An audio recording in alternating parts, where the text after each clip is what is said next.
말씀으로 하루를 여는 복된 새벽에 하나님께서 우리에게 주시는 귀한 말씀은 구약성경 출애굽기 24장 1절에서 3절까지 되겠습니다. 온라인으로 동참하는 여러분도 다 함께 성경을 펴주시고 같이 말씀을 읽어 주실까요? 또 모세에게 이르시되 너는 아론과 나답과 아비후와 이스라엘 장로 70명과 함께 여호와께로 올라와 멀리서 경배하고 너 모세만 여호와께 가까이 나오고 그들은 가까이 나오지 말며 백성은 너와 함께 올라오지 말지니라. 모세가 와서 여호와의 모든 말씀과 그의 모든 율례를 백성에게 전하며 그들이 한 소리로 응답하여 이르되 여호와께서 말씀하신 모든 것을 우리가 준행하리이다. 아멘. 하나님이 모세를 시내산으로 부르셨습니다. 그리고 모세는 40일 동안 금식하며 하나님의 음성을 기다립니다. 그런데 하나님이 말씀하십니다. 그런데 모세가 서 있는 시내산은 경계를 쳐놓아서 아무도 가까이 오지 못하게 했습니다. 경계선 가장 가까운 곳에는 아론과 그의 두 아들 그리고 이스라엘 70명의 장로들을 세웁니다. 이 장로 70명과 아론 이 사람들은 멀리서 주님을 경외하고 그리고 경배하며 선을 넘지 경계선을 넘지 않습니다. 모세가 하나님의 음성을 듣습니다.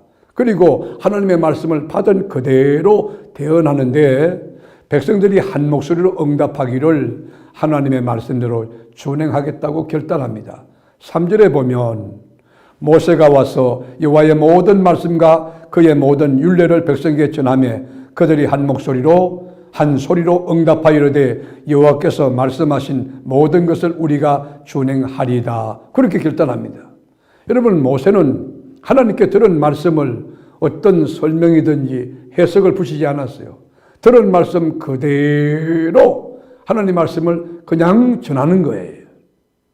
여러분, 하나님 말씀이 최고의 권위라고 하는 거, 하나님 말씀 자체가 오리지널 그 복음이라고 하는 거, 우리가 설교보다 더 중요한 것은 하나님의 말씀을 읽은 본문 자체를 읽는 것입니다. 하나님의 말씀이 가장 귀한 것입니다. 예수님도 이 땅에 계실 때 안식일 날 회당에 들어가셨을 때 거기서 하나님 말씀을 낭독하셨다 했지 거기서 설교했단 말이 없어요. 해석하지 않았어요.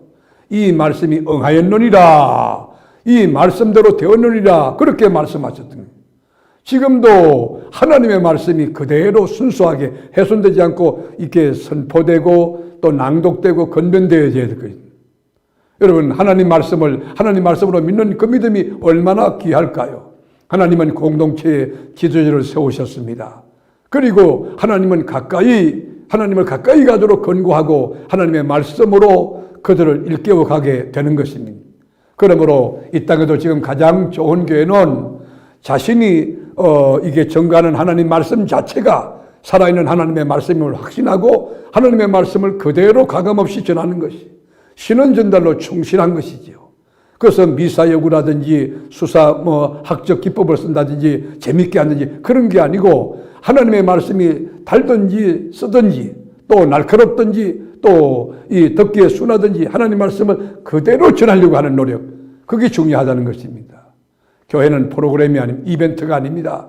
인간들을 좋게 하려고 하는 그런 여러분 엔터테인먼트가 아니잖아요. 하나님 말씀을 그대로 읽고 그대로 믿고 그대로 전하는 거, 이게 모세의 목회 병법이었어요. 여러분, 모세는 하나님 말씀을 그대로 전했지만 광야 40년 목회 동안 보면 정말 목볼 그 꼴을 많이 봤어요. 들을 수 없는 온갖 악담과 여러분 폐설과 그리고 비난과 욕설을 다 먹고 그리고 막 돌로 치려고 그러고 원망하지. 그럼에도 불구하고 모세는 자기 말을 전하지 않았어요. 자기 입장을 변호하지 않았어요. 끝까지 하나님께 들은 말씀을 전하는 일에 충실했어요. 그럴 때 백성들은 그 말씀에 아멘하고 응답하고 준행하겠다고 결단합니다. 여러분, 하나님 말씀 앞에 우리의 태도가 뭡니까? 결단이 있어야 됩니다. 내가 하나님 말씀대로 순종하겠다. 하나님 말씀을 준행하겠다. 주일날 강대상에서 하나님 말씀이 선포되면 내가 저 말씀에 순종해야지. 저 말씀을 이루어야지. 저 말씀대로 살아야지. 이것이 바른 태도이고 이것이 바로 영적인 각성이고 영적인 부흥이 되는 것입니다. 오늘 이 본문을 한번 읽고 우리가 마치겠는데 7절도 보면 이렇게 되어 있어요. 언약서를 가져다가 백성에게 낭독하여 듣게 하니 그들이 이르되 여호와의 모든 말씀을 우리가 준행하리이다. 여러분, 시내산에서 여러분 모세가 율법을 받는, 하나님 말씀을 받는 현장, 오늘 본문 아닙니까? 다시 한번 읽어보실까요? 1절부터 읽어보죠. 1절부터 같이 읽겠습니다. 또 모세에게 이르시되 너는 아론과 나답과 아비후와 이스라엘 장로 70명과 함께 여호와께로 올라와 멀리서 경배하고 너 모세만 여호와께 가까이 나오고 그들은 가까이 나오지 말며 백성은 너와 함께 올라오지 말지니라. 모세가 와서 여호와의 모든 말씀과 그의 모든 율례를 백성에게 전하며 그들이 한 소리로 응답하여 이르되 여호와께서 말씀하신 모든 것을 우리가 준행하리이다. 말씀으로 하루를 여는 복된 새벽, 사랑하는 교우 여러분, 저는 우리 교회가 이런 교회 되기 원합니다. 시내산에서 하나님께 받은 말씀만을 전하는 모세 같은 목사가 되기 원하고 또 하나님 말씀을 가감없이 그대로 전할 때에 여러분이 그대로 살겠다고 준행하고 결단하는 그런 영적인 부흥, 영적인 성숙, 영적인 성장이 날마다 이루어지는 축복받은 우리 교회가 되어 하나님이 기뻐하시고 주님의 영광 가득한 신앙 공동체, 예배 공동체, 말씀 공동체가 우리가 섬기는 교회가 될 수 있기를 주님의 이름으로 축복합니다. 기도하겠습니다. 주님, 시내산에서 40주야 금식하며 받은 말씀을 그대로 전하는 이 모세의 영성과 또 목회의 원리, 목회 병법 원리가 우리 교회에 적용되게 하셔서 하나님 말씀을 가감없이 온전하게 전하는 신원 전달의 도구로 충실하게 하시고 우리 성도들은 모두 그 말씀대로 살겠다고, 그 말씀대로 준행하겠다고 결단하는 그런 신앙의 영적 부흥이 일어나게 하옵소서. 오늘도 주의 말씀 가운데 살아가는 우리 교우들 되기 원하옵고 예수님의 이름으로 기도드립니다. 아멘.